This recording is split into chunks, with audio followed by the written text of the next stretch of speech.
Que isso aqui, olha só, meu amigo, olha só, aqui, isso aqui não funciona aqui, isso aqui não é santo coisa nenhuma, isso aqui não é Deus coisa nenhuma, os R$ 500, meu amigo, isso 5 salários mínimos, custa no supermercado essa imagem, e tem gente que compra. Agora, se você quiser também um santo, uma santa mais barato, você encontra até por 100, você encontra até por 100.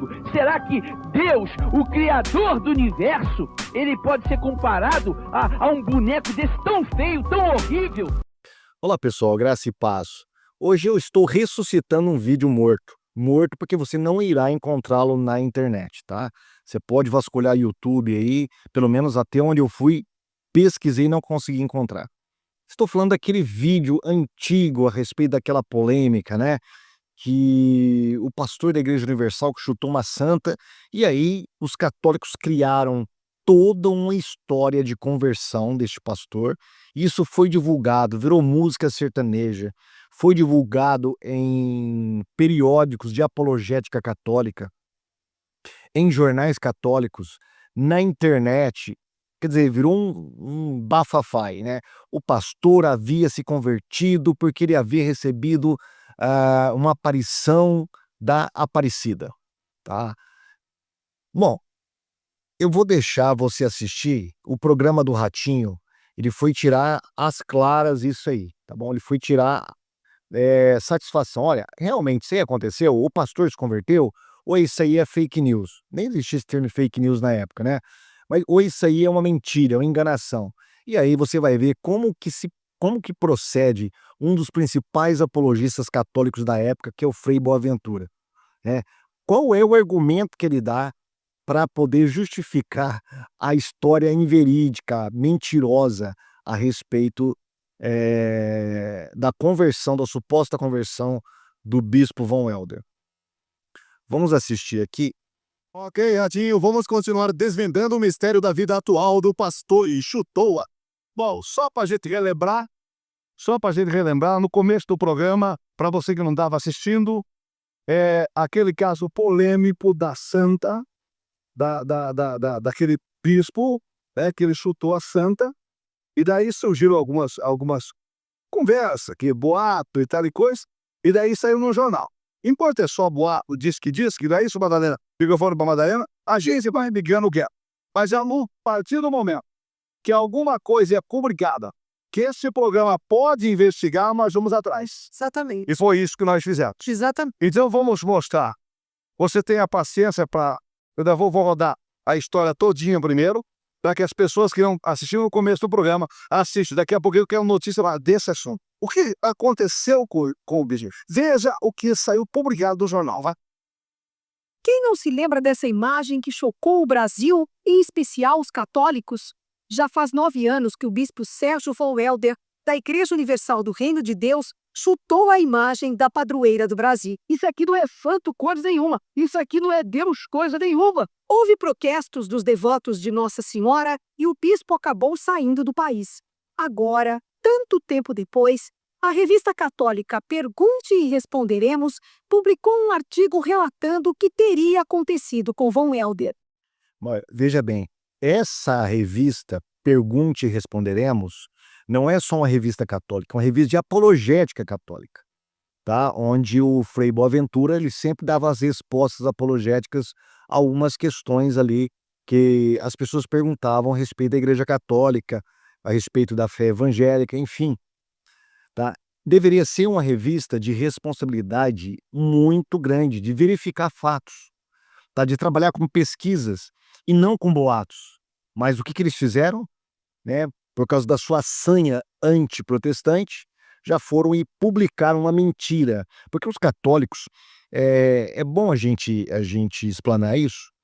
A Igreja Católica tem um monte de lendas que eles tomam como verdade. Se você entrar nas páginas do Paulo Ricardo e desses sites, desses tradicionalistas aí, vocês verão um monte de histórias cabeludas, gente, coisas absurdas. Por exemplo, um cara que perdeu a cabeça e saiu pregando durante meses com a cabeça na mão, e eles tomam isso como verdade. E aí, várias conversões de pessoas e relatos e histórias que é tudo invencionice, mas eles tomam como verdade. Sem falar das mentiras sobre Martim Lutero, né?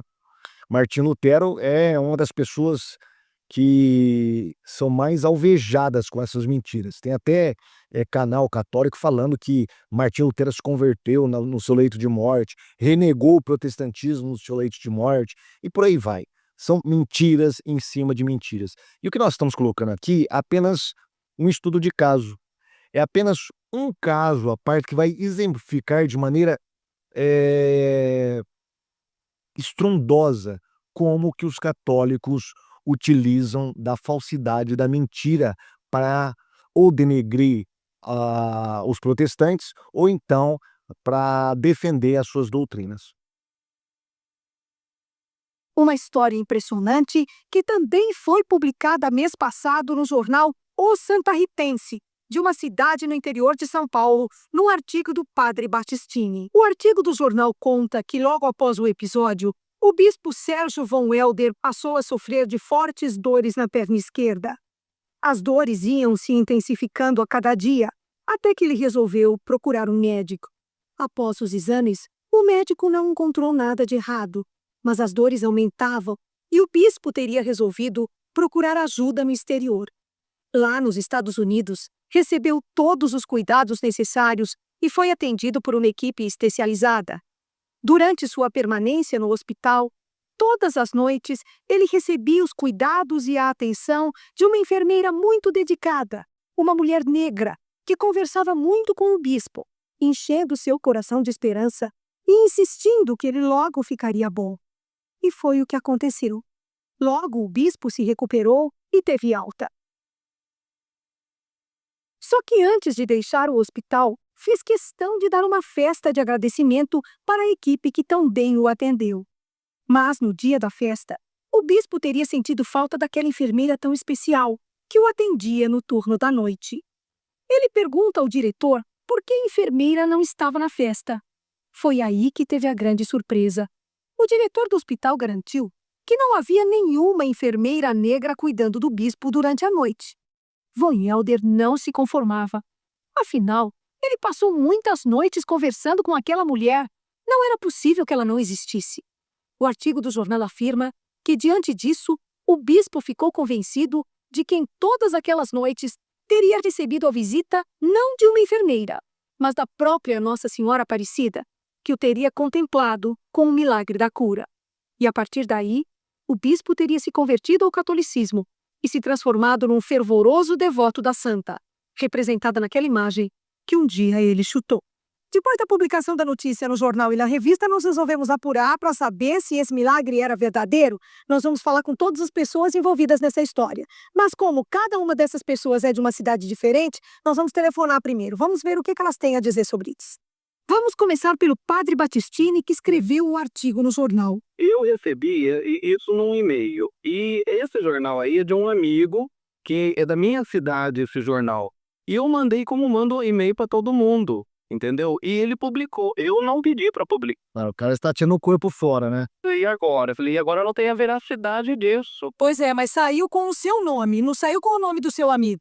Pois é, Madalena do Céu não pode fazer isso, não. O que não pode fazer é o senhor, que não pode deixar publicar uma matéria assinada sem eu ter certeza. Eu vou ter que fazer uma justificativa no jornal. Eu ainda Mas por que ele mandou o e-mail? Se ele sabia que esse e-mail era uma história falsa, inverídica, por que ele repassou esse e-mail? Ele repassou porque ele acreditou que isso era verdade, né? Agora, depois que a reportagem foi atrás, está questionando ele, aí ele está tirando o corpo fora, né? Olha a irresponsabilidade dessas pessoas. desculpas, porque não tem a veracidade dessa situação. O padre diz que se baseou num sermão feito pelo padre Edmilson numa missa transmitida por uma rede de televisão chamada Canção Nova. Então, essa Canção Nova é da minha cidade, é uma rede de TV católica, tá? Da Igreja Católica. Então, veja a proporção que isso está tomando. Então, a pessoa, ela inventou uma história, criou uma história do nada, mentirosa, e isso foi sendo passado, reforçado, retransmitido e acreditado. Olha o volume que isso está tomando, gente.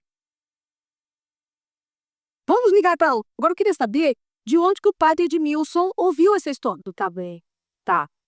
Eu dou um retorno pra você, fica tranquila. Vamos ligar para o editor responsável da revista Pergunte e Responderemos, Dom Esteban Bittencourt. Ora, parece que do time saiu até o presente momento, não chegou não. A gente insiste. Vamos ligar no dia seguinte. Tudo de novo, para todo mundo. Isso é o... Ó, essa é a voz do Dom Estevão. Olha a desculpa esfarrapada, olha o argumento dele. Poxa vida, o cara, ele escreveu um livro de apologéticas, né? Ele tem um livro lá contra o espiritismo, é uma pessoa que tem um nome. Agora, olha a desculpa dele. É o boato de conspiração. É uma confirmação. Doutorado, por exemplo, na juria. Isso é um vozerio. Isso é um vozerio, um boato que corre por aí, mas não há confirmação. Agora ele vai se contradizer. Ó, ele tá falando que é um boato, é um vozerio que corre por aí sem comprovação, sem confirmação. Agora, olha o que ele vai dizer agora. Boato de conspiração. É uma confirmação. Doutorado, porém, veja, a Igreja Universal nunca desmentiu essa notícia. Se fosse falsa, teria desmentido que eu... Ó, gente, meu Deus do céu. Primeiro o cara fala que é uma notícia sem confirmação, que é falsa. Aí ele fala que a Igreja Universal, esse é o argumento dele, né? É a base para ele acreditar que é verdade. A Igreja Universal nunca desmentiu. Se fosse falsa, ela teria desmentido. Gente, a Igreja Universal, ela não se pronunciou porque o negócio tomou uma proporção enorme com o tal desagravo a Nossa Senhora e a Rede Globo, claro, né, entrou na briga por causa de questões das duas emissoras e foi o prato cheio para a Rede Globo colocar, volumar o negócio. E então foi essa a questão. Mas o que ele deveria ter feito? Checado se isso realmente era verdade. Agora ele não dá o braço a torcer e sai com esse argumento fajuta de que, olha, a Igreja Universal não pronunciou, então quer dizer que é verdadeira. Meu Deus do céu, né? Essa é a apologética católica, né? São os apologistas católicos, né? Isso até hoje, pessoal, tá? Os católicos trabalham até hoje dessa maneira. Até hoje dessa maneira. Eu nunca desmentiu. Estou procurando o padre Edmilson. Então, o padre Edmilson, ele está no confessionário. 9 anos atrás, um outro bispo da Igreja Universal esteve muito próximo de Von Helder naquele triste episódio. O bispo Sérgio von Helder não cometeu crime algum, nenhum dolo, porque ele não entrou em nenhuma igreja, na casa de ninguém, para quebrar imagem, para violentar ninguém. Ele apenas comprou com o próprio dinheiro dele uma imagem feita por qualquer artífice. E hoje ele vem aqui para ajudar a esclarecer essa história. Onde anda Von Helder? Teve mesmo a dor na perna? Foi mesmo digno de um milagre e da enorme generosidade da santa que ele tanto desprezava? Vou conversar agora, pode entrar aqui o pastor, o Dedini, eu não sei, ele é bispo Dedini, não é isso? Pastor Dedini que com o tempo que era da Igreja Universal, acompanhou todo esse episódio. Pastor Dedini que é um dos homens. Bom, aí agora o Ratinho vai ficar conversando com ele e tal, não tem muita relevância agora para nós. Ele vai desmentir, claro que é uma mentira, né? O próprio Von Helder escreveu posteriormente um livro chamado Um Chute na Idolatria, falando sobre o caso e confirmando as suas teses teológicas, né? Para você ver como que era mentirosa a história toda inventada sobre a conversão aí do bispo da Igreja Universal. Eu não estou falando que ele fez tá certo ou tá errado, tá? Não estou falando disso e nem quero entrar nesse mérito. A questão é o seguinte, o que foi feito em cima disso é uma grande patifaria. O que os católicos fizeram, o que a Rede Globo fez, né? E principalmente o que a Igreja Católica fez depois, inventando uma história mentirosa, publicando em jornais, publicando em revistas, músicas foram criadas em cima disso, a internet, na época, hoje você não vai encontrar, os católicos tiraram, mas na época eu deveria ter copiado, eu deveria ter dado um print nas telas, né? Mas como era no começo da internet ali, não sabia mexer muito bem, eu fiz um artigo no site do CACP, tá até hoje, depois de uns 4 anos, quando começou a rolar essa história aí, eu fui verificar, né? Se eu não me engano, entrei em contato com o pastor Didini também a respeito disso. Comprei o livro do bispo Von Helder, é um chute na idolatria, e fiz um artigo refutando essas mentiras que estavam sendo propagadas aí pela comunidade católica, tá? Então, pessoal, o catolicismo sempre se estribou em falsidade e na mentira, sempre, tá? Não falo que todos são assim, não são todos, e não são todos os apologistas, mas isso é um grande exemplo do que faz alguns ou uma boa parte aí desses chamados apologistas de internet, né? Mentindo, inventando números, denegrindo, enfim. Só para nós não deixarmos cair no esquecimento. Esse vídeo aqui é uma raridade, você não vai encontrar ele na internet. Se você encontrar, eu não sei se realmente está dessa maneira aqui, tá? Mas só para nós lembrarmos desse episódio fatídico aqui do Chute na Santa. Tá ok? Fica com Deus e até o próximo vídeo. Tchau.